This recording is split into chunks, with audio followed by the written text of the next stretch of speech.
Oke, kita kembali lagi masih tetap di topik utama kita, yaitu pembahasan tentang hal-hal yang bikin gedeg, yaitu tentang kedatangan para Rohingya ataupun imigran-imigran gelap ini ke negara kita. Dan kemarin sempat beredar kabar yaitu ada satu kapal yang mendekati lagi ke perairan di Aceh Timur, dan sampai saat ini belum ada kabar yang mengatakan bahwa mereka mendamparkan diri di pantai di sekitar Aceh ataupun di Sumatera Barat. Dan masih kita tunggu untuk berita selanjutnya, apakah benar memang mereka ingin menuju ke Indonesia ataupun bukan, ataupun itu kabar benar ataupun kabar hoax. Kita juga belum bisa untuk memastikannya. Nah, di video kali ini kita akan membahas satu orang, yaitu Bapak siapa namanya tadi saya lupa, yaitu Wakil Ketua dari BKSAP, yaitu Badan Kerjasama Antar Parlemen dari DPR RI. Dan beliau juga mengatakan untuk tidak setuju menerima para pengungsi Rohingya dan mengatakan bahwa Myanmar ini harus menerima kembali para pengungsi-pengungsi yang ada di seluruh dunia, yang termasuk ada di Indonesia juga. Nah, seperti apa pernyataan dari beliau? Mari kita simak lebih dulu videonya. Ada dua hal yang kita lihat dari pengungsi Rohingya. Yang pertama, ya, kita melihat bahwa terjadi against suku bangsa yang terjadi di Myanmar. Ini yang kami permasalahkan di dalam BKSAP ketika ada AIPA, yaitu ASEAN Interparliamentary Association. Kita sampaikan bahwa Myanmar harus melakukan tindakan yang baik terhadap pengungsi tersebut. Tidak boleh ada hak asasi manusia, tidak boleh ada pengusiran warga, karena itu adalah warga Myanmar meskipun berbeda suku. Nah, yang kedua permasalahannya, pengungsi Myanmar ini memang diduga memang telah mempersiapkan pengungsian ini dengan rapi, ya.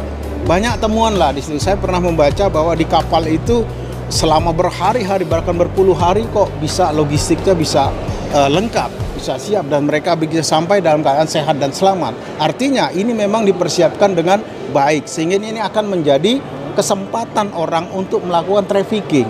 Ya, ini yang harus juga diselidiki oleh lembaga hukum di Indonesia. Tapi kalau kasus Rohingya sebagai negara yang berdaulat dan negara yang mematuhi konvensi PBB Jenewa, maka kita pun harus melindungi siapapun yang minta perlindungan ke Indonesia. Kita harus melindungi sebatas yang dilakukan oleh yang diatur dalam konvensi Jenewa. Jadi saya pada prinsipnya melihat ada dua hal tadi, ya. Yang pertama, sebagai pengungsi yang memang rasa kemanusiaannya tertekan, kita harus lindungi. Yang kedua, terhadap trafficking tadi, kita harus melakukan audit. Saya kira ini akan membuat warga kita pun menjadi tidak tenang akibat ulah mereka ini. Ya, itu dia pernyataan dari beliau tadi, dan mengatakan di akhir video sempat menyinggung pemerintah pun harus segera ambil sikap dalam permasalahan Rohingya ini, agar masyarakat tidak terus-terusan merasakan resah akibat ulah dari kedatangan para Rohingya. Dan sempat menyinggung juga tentang kedatangan para Rohingya ini bukan dari Myanmar, yaitu mereka sudah memang mempersiapkan. Mereka mempersiapkan dengan matang sehingga mereka bisa berlayar dari Bangladesh menuju ke Indonesia. Bahkan sempat disinggung juga yaitu adanya tentang perbekalan makanan yang ada di kapal yang masih segar-segar pun sempat beliau singgung juga tadi. Jadi ini memang bukan korban kekerasan dari Myanmar, tapi memang para pengungsi ini sudah ada di Bangladesh dan mempersiapkan dengan matang mereka untuk melakukan perjalanan dari Bangladesh menuju ke Indonesia. Dan sempat juga mengatakan Myanmar tidak boleh lagi atau tidak ada hak sebenarnya untuk mengusir para orang-orang Rohingya ini dari negara Myanmar, karena memang mereka aslinya dari zaman dahulu pun mereka sudah tinggal di sana. Jadi mereka harus memperbaiki hubungan antar etnis yang ada di Myanmar. Dan Indonesia tidak ada hak untuk menampung mereka, adapun hak kita hanya sebatas kemanusiaan saja. yaitu kita menolong mereka, karena kalau memang mereka sudah terlanjur datang ke Indonesia dan harus ada batas waktu sampai kapan mereka ada di Indonesia. Tidak selamanya harus mereka tinggal di negara ini. Jadi kita nggak ada kewajiban, negara ini tidak ada kewajiban menampung mereka, hanya sebatas dengan kemanusiaan saja menolong ketika sudah mendarat, karena kita merasa iba dan merasa kasihan.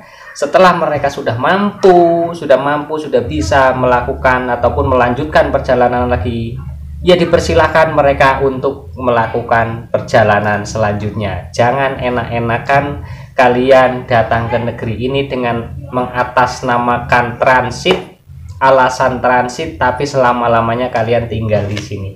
Dan UNHCR, dengarkan tuh apa yang Bapak di depan tadi katakan. Jangan kalian cuma enak-enak memasukkan pengungsi, kalian tidak bertanggung jawab, tidak mau mengatasi apa yang ada, persoalan yang ada di negeri ini yang diakibatkan oleh para imigran gelap ini. Jadi UNHCR segeralah urus mereka untuk kembali ke tempat asal mereka sebelum datang masuk ke negara ini. Oke, mungkin seperti itu saja. Dan untuk Usman Hamid dan Saparudin Ketua Yara, coba dilihat itu video di depan.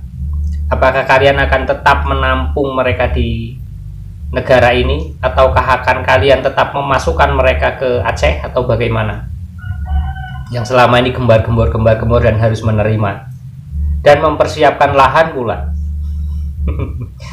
Oke, untuk video kali ini cukup itu saja dulu. Tidak ada komentar yang jauh-jauh, tidak ada komentar yang lebih panas lagi tentang pembahasan Rohingya.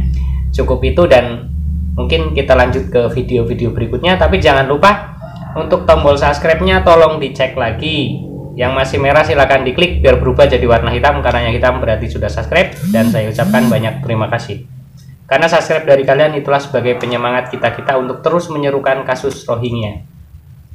Dan tahu sendiri sekarang kasus ini sudah mulai redup, sudah mulai sepi, sudah jarang yang membahas. Ditakutkan nanti ketika kasus ini sepi, ya akan hilang begitu saja dan tidak ada penanganan dari pihak-pihak yang bertanggung jawab, dan akan dianggap selesai begitu saja. Jadi terus suarakan, tetap semangat, tolak Rohingya. Jangan sampai terus-terusan masuk ke negara kita.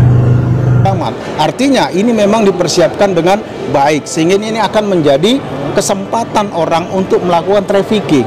Ya, ini yang harus juga diselidiki oleh lembaga hukum di Indonesia. Tapi kalau kasus Rohingya sebagai negara yang berdaulat dan negara yang mematuhi konvensi PBB Jenewa, maka kita pun harus melindungi siapapun yang minta perlindungan ke Indonesia. Kita harus melindungi sebatas yang dilakukan oleh yang diatur dalam konvensi Jenewa. Jadi saya pada prinsipnya melihat ada dua hal tadi ya.